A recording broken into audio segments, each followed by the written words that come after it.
After years of planning and production, you have just watched Tell the World. We really hope that throughout this film, even if you didn't know anything about the history of the Adventist Church, you were at least inspired, and at some moment it resonated with your own story. Now, here in the studio, we have George Knight, Dr. George Knight, as we've been discussing. We also have Dr. Lisa. Everybody's a doctor here, actually, so I'll just call them by their first name. So George, Lisa, and Peter, who each have a very specific role. And in this section, for the next few minutes, we're going to talk about three things. The first is we're going to talk about the development of how the Adventists began to believe different things along their journey. The second is education. And finally, we're going to talk about health. Those are the three topics of this discussion. So let's start with the development of the Adventist belief system and how they came to today and what we stand for, what we believe. So did they just receive something, a document from heaven that said, here it is, this is what you're going to believe? Well, many people feel that it just fell out of the sky. No, it was a developmental process. And many things that we as Adventists today are very fond of, like the medical aspects, educational aspects, mission, that was the farthest thing from their mind. So it wasn't an easy road. Oh, no, no. In fact, they were kicking and screaming against some of these things all the way. And why did they accept them in the end if they were so anti-everything? One word: mission. They were even anti-marriage. In 1845, September, James White said, marriage is a wile of the devil. How long till he got married? About 9 months. But there was a reason. His wife needed to travel. She needed somebody to take care of her. Her father couldn't do it. He had to work. Her brother was too ill. And it didn't look good for a single man and a single woman to be traveling together. And so out of purely missionary motivations, they got married. That was the beginning of the institutionalization of Adventism. Very interesting. They crossed the bridge that it's all right to marry. Before that, you see, if you got married, you're going to set up a home. The Lord's delaying is coming. But the Jesus didn't come as soon as they expected. So to some degree, they stumbled upon all these things that they didn't think of before, and suddenly they were forced to think of and grapple with and struggle with. The biggest problem that they had, and the biggest problem that we have, is that time doesn't stop. It hasn't stopped. Okay, so what came first, the emphasis on education or the emphasis on health?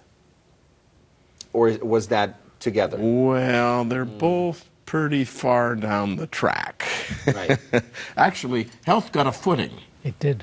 Particularly in 1863, Ellen White's health vision, and then in 1865, on Christmas Day, the vision regarding the sanitarium. Health institutions. That is what became the world-famous Battle Creek Sanitarium. That is 19 years after the disappointment that we watched about in the film. So it's a generation later. It's a generation later, and the problem is these people are getting sick. For months, they couldn't have a general conference quorum because everybody was gone. Everybody was sick. And James White in particular. So what, Ellen White received a vision where God gave her something and she transcribed what God gave? How did the visions work? Well, I don't know how visions work. But I do know that she got information, and over the next 4 or 5 decades, she will continue to flesh that out. Immediately, she wrote some of it, and it was in very much in harmony with the major health reform ideas of her day. But she rejected some of the health reform ideas of those days. Yeah. And she accepted others. That's the remarkable part. And it seems that up until it took 100 years for some of those things to be verified by science. Peter, how unlikely was it that the things she defended at the time still stand today as the best way to be healthy? Well, it seemed as though it would be a very small possibility. As Dr. Knight has said so correctly, there were health reformers around that time who were talking about some of the similar things she was talking about. She did, however, say that she would not write down all the issues related to her vision And she would not read the other people's writings until she had it all clear in her own mind and understanding. But in addition to that, a key issue, you know, we as Seventh-day Adventists sometimes think that the health message is don't drink this, don't eat that, rest enough, drink enough water. Those are all important.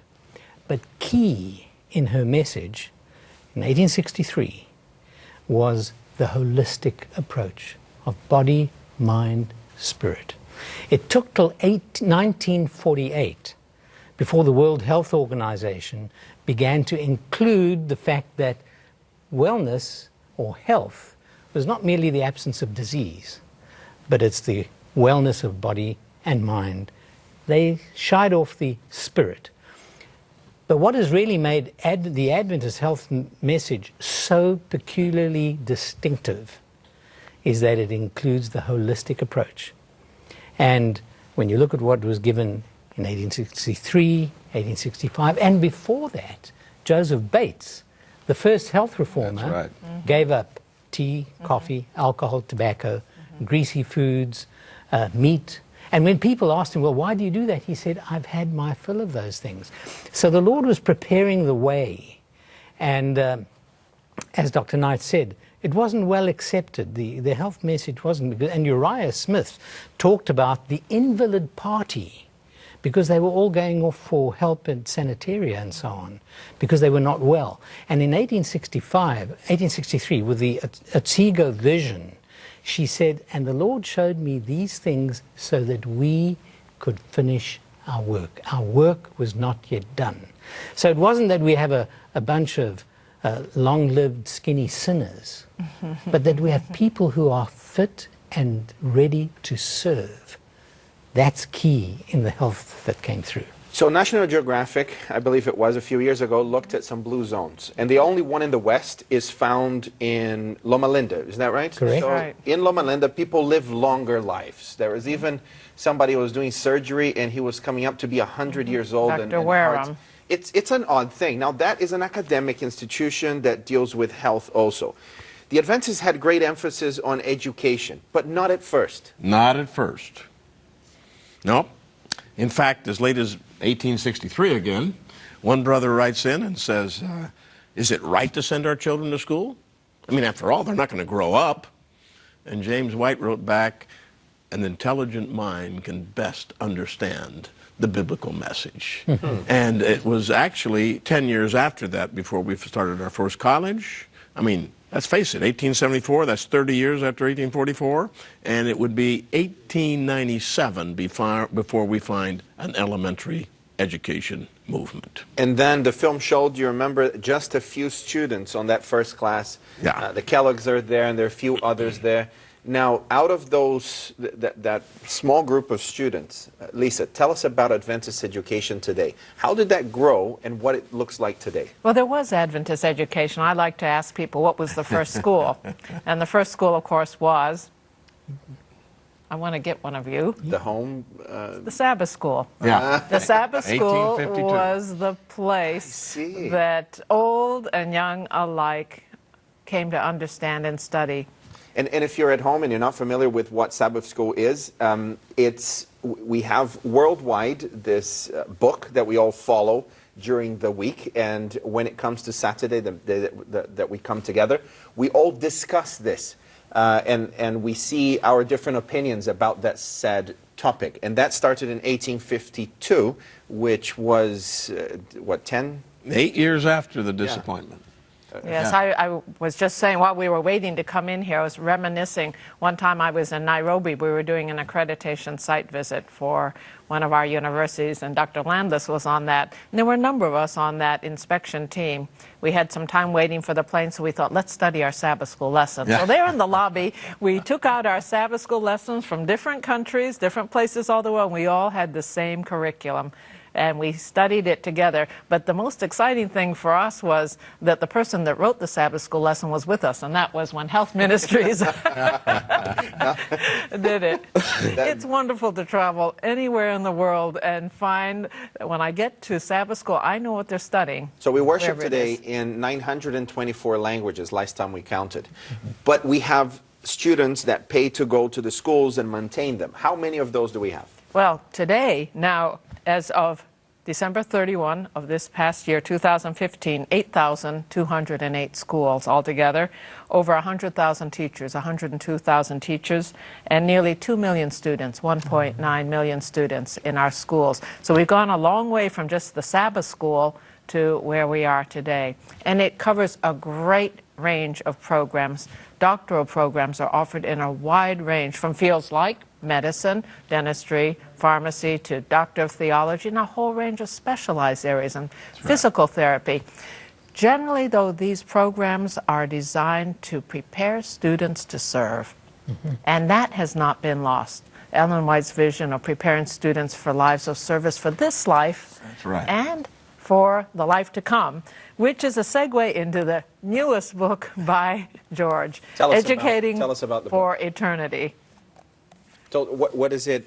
It's about Adventist education today. It's just being written. George is here It's with hot us. off the press. If you want to feel it, it's warm. And if you want a signed signature, he'll come to you and he will do it Actually, there. that's why I brought it in here. I wanted his signature, and I have that. So it's a philosophy of Adventist education. And what's at the center of this? What's the center? Well, that it better put God at the center. Right. Because that's the ultimate reality, the ultimate authority is Scripture.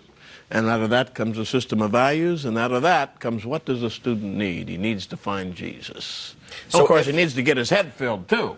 And we don't want to neglect that. So let me understand this. For the parents that are at home and there is an Adventist school nearby, if you are going to register your son, your daughter in an Adventist education system, beware from the outset that they are going to meet Jesus. Is that what you're saying? We Amen. certainly hope so. And what if people are saying today, no, the role of education cannot involve religion. It should be separate to that.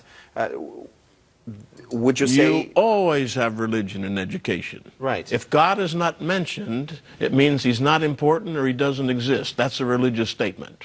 So either Every way... school makes a religious statement. Right. Christian schools and the Adventist schools explicitly make a Christian statement, an Adventist statement about the belief in God and Scripture. And hopefully see every topic from the perspective of Scripture. And what about mission and education? They seem to have gone hand in hand from the beginning. Is that still the case today? Yes. There's two main aims in Adventist education. In fact, in Lutheran education, all education. Number one is leadership. Every society needs leaders. And number two, you want to evangelize, introduce to what you consider is the truth. For the public schools, that might be Americanism. Traditionally, for Roman Catholicism, they have their aims. Adventist schools is to give young people an Adventist, biblical, Christian understanding from which to frame all of their knowledges. I would say that it's mission, education, and health all together. It's the whole package. And that's absolutely correct. And what we strive to do in our healthcare is, by God's grace, to be the conduit of grace to broken people. We're all broken. And in so doing, to extend the healing ministry of Jesus. If we are just a franchise of education or healthcare, we should close up shop. But what we really need to do is to reflect the love, the grace, the healing that Jesus brings in our holistic being and being people. So you've just watched Tell the World, the story of the Seventh-day Adventist Church, how it started and how we ended up to be here today. If you have an Adventist school or a hospital or a church near you, we hope that as you interact with them, you may meet Jesus. This is the purpose of every Adventist institution. Should you want to know more about the Adventist Church, it's a fascinating story and we'd love to hear from you. You can watch the film again or download it and see some resources that have not been available before on our website, telltheworld.adventist.org. Visit us. We'll love to hear from you and connect you with a local Seventh-day Adventist church where you